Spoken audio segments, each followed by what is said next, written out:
एक डायरेक्टर जो कि अपनी फिल्म की कहानी लिखने के लिए अपने वाइफ के साथ एक रिसोर्ट जाता है। लेकिन उस रिसोर्ट में उन दोनों के साथ कुछ अजीब सी पैरानॉर्मल घटनाएं होना शुरू हो जाती है। वहां पर एक भयानक आत्मा रहती थी और वो सिर्फ लड़कों को ही खत्म कर रही थी। तो उस भूतिया रिसोर्ट के पीछे का क्या राज है और क्या डायरेक्टर और उसकी पत्नी अपनी जान बचा पाएगी? यही देखेंगे हम आज की कहानी में। दोस्तों, इस कहानी में आपको एंड में एक जबरदस्त ट्विस्ट भी देखने को मिलेगा। तो नमस्ते दोस्तों, मेरा नाम है किरण और आप देख रहे हैं हॉरर बॉक्स हिंदी। दोस्तों, अगर आपको भी ऐसे ही हॉरर मूवीज देखना पसंद है तो प्लीज हमारे चैनल को सब्सक्राइब जरूर कीजिए। तो चलिए शुरू करते हैं आज की कहानी। कहानी की शुरुआत होती है एक भूतिया बिल्डिंग से, जहां पर हम एक लड़की को देखते हैं।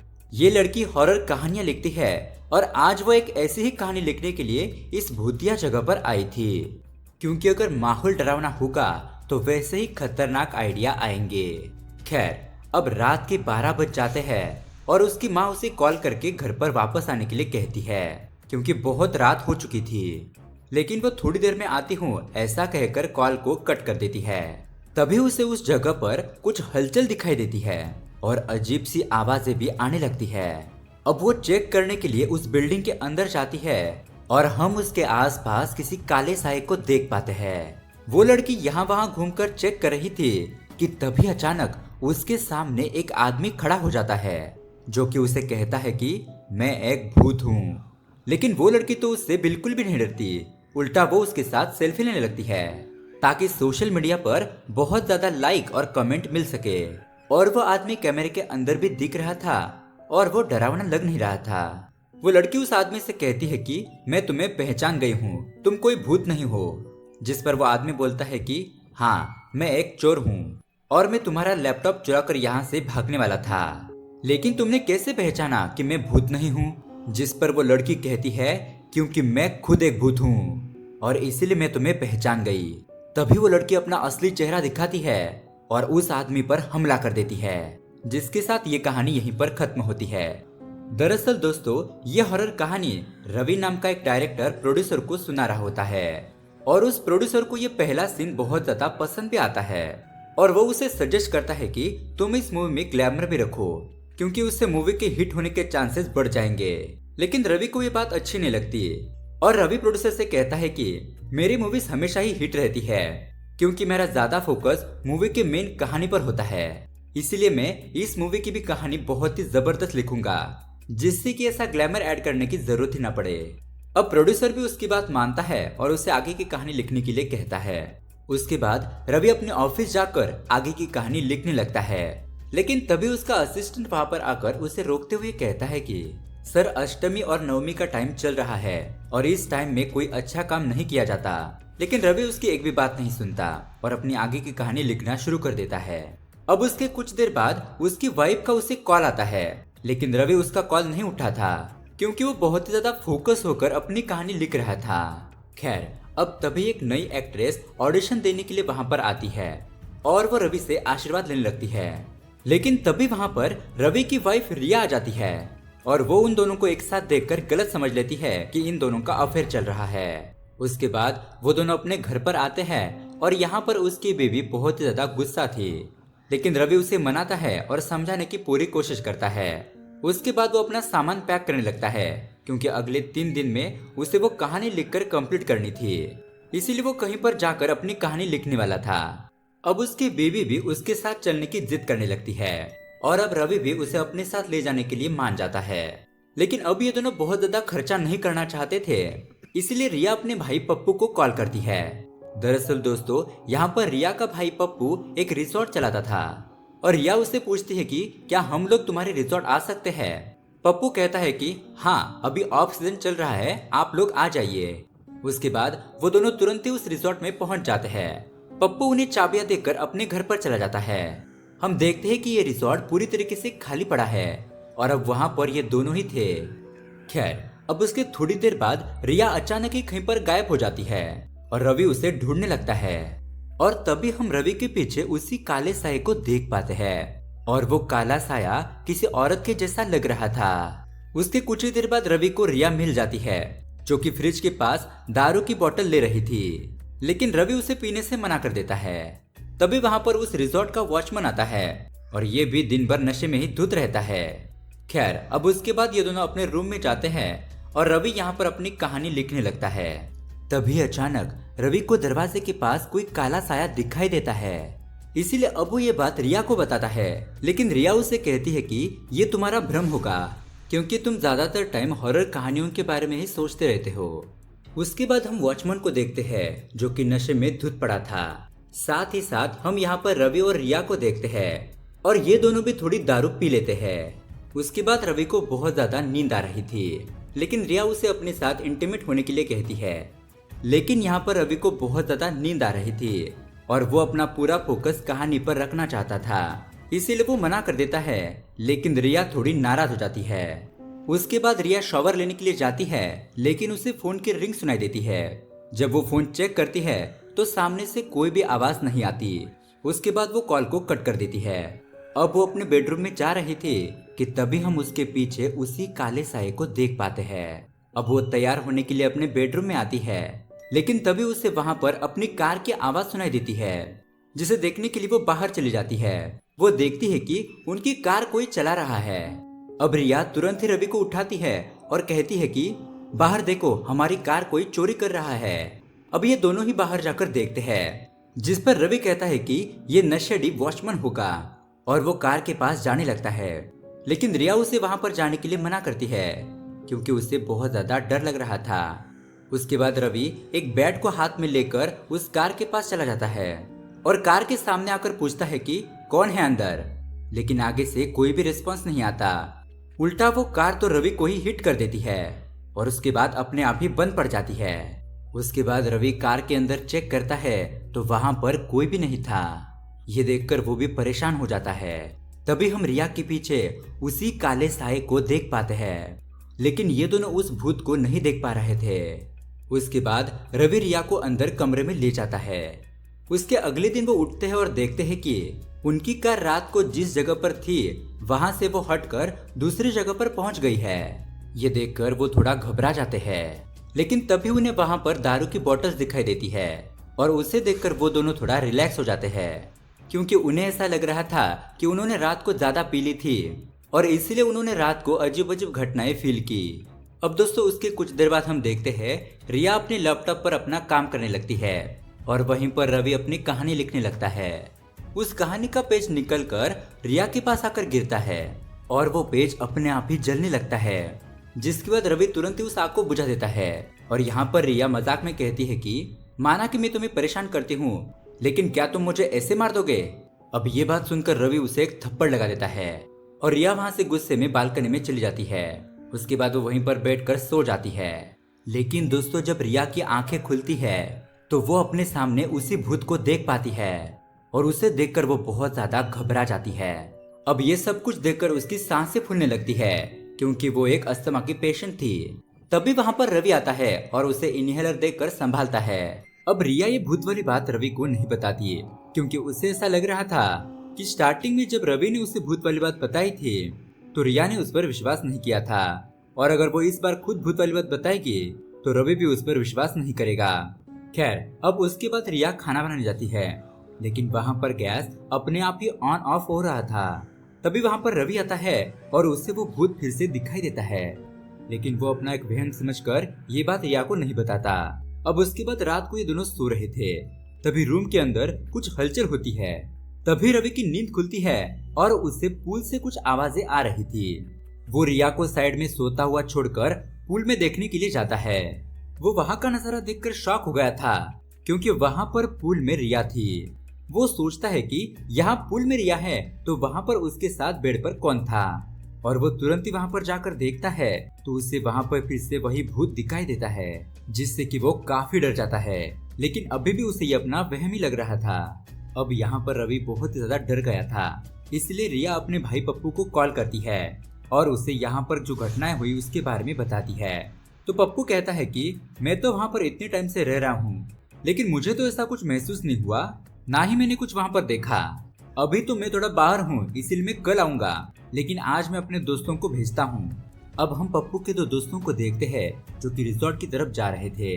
लेकिन अचानक रास्ते में उनके कार के ऊपर दो हाथ आ जाते हैं जो कि बहुत ही ज्यादा डरावने थे। उसे देखकर वो बहुत ज्यादा घबरा जाते हैं और उनकी कार भी बंद पड़ गई थी।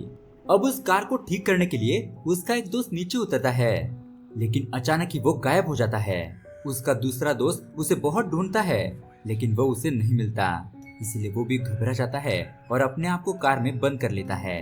तभी हम उस बाहर गए फ्रेंड को देखते हैं जो कि बहुत ही ज्यादा जख्मी हालत में था और वो वहीं पर मर जाता है। उसके बाद वो आत्मा कार के अंदर जो लड़का बैठा था उसे भी मार देती है। यानी कि अब ये रिजॉर्ट वाली आत्मा सभी लोगों को मार रही थी। उसके बाद पप्पू का एक और दोस्त जिसका नाम होता है चंदू, वो उस रिजॉर्ट में आता है और वो रवि को समझाता है कि यहाँ पर भूत जैसा कुछ भी नहीं है। लेकिन दोस्तों रवि तो बहुत ज्यादा डर गया था। चंदू उन्हें अब अपने रूम में जाकर सो जाने के लिए कहता है और उसके बाद चंदू भी अपने रूम में चला जाता है। लेकिन थोड़ी देर के बाद उसे डोर नॉक करने की आवाज आती है। चंदू चेक करने के लिए जाता है, लेकिन वहाँ पर कोई भी नहीं था। उसके बाद उसे फिर से दरवाजा खटखटाने की आवाज आती है, लेकिन इस बार वो देखता है कि बाहर रवि खड़ा था और वो बहुत ही अजीब तरीके से बातें कर रहा था। चंदू रवि से कहता है कि मुझे डराने की कोशिश मत करो और जाकर अपने रूम में सो जाओ। अब दोस्तों उसके कुछ देर बाद फिर से दरवाजा खटखटाने की आवाज आती है। चंदू जाकर देखता है तो वहाँ पर कोई भी नहीं था। फिर वो रवि के रूम में जाकर देखता है तो रवि और रिया सो रहे थे। उसके बाद चंदू को किसी के रोने की आवाज सुनाई देती है। उसके बाद जब चंदू चेक करने के लिए जाता है तो वो भूत उस पर हमला करके उसे खत्म कर देता है और उसकी बॉडी को घसीटता हुआ जंगल में ले जाता है। खैर अब सुबह जब रिया उठती है तो उसे रवि का फोन मिलता है जिस पर प्रोड्यूसर का कॉल आ रहा था और वो कहता है कि उसे अब उसकी कहानी जल्द से पूरी करनी होगी, नहीं तो वह इस मूवी से हट जाएगा। अब ये बात सुनकर रिया बहुत टेंशन में आ जाती है और वो ये सारी बात जाकर रवि को बताती है। उसके बाद वो दोनों चंदू के रूम में जाते हैं, लेकिन चंदू तो वहाँ पर था ही नहीं। वो चंदू को फोन लगाते हैं और वहाँ से चंदू की आवाज आती है कि वो वहाँ से कल रात ही निकल गया है और अब वो उस रिजॉर्ट में नहीं आएगा। लेकिन दोस्तों यहाँ पर हम देख पाते हैं कि उसका फोन तो जंगल में पड़ा था और वो भूत उनसे फोन पर बात कर रहा था ताकि उन्हें चंदू की मौत का कुछ भी पता ना चल सके। अब रवि बहुत परेशान हो गया था, इसीलिए वो सारी बातें रिया को बताता है कि उसके साथ क्या क्या हो रहा था। तभी हम देखते हैं कि उस रूम में कॉफी लेकर रिया आती है और वो अपने रूम में देखता है तो वहाँ पर कोई भी नहीं था। यानी कि अब तक वो जिससे बात कर रहा था वो एक आत्मा थी। अब ये देखकर वो दोनों ही बहुत ज्यादा घबरा जाते हैं और रात को जल्दी से सो जाते हैं। उसके बाद रात को रवि को किसी के रोने की आवाज आती है जिस तरह से चंदू को आ रही थी।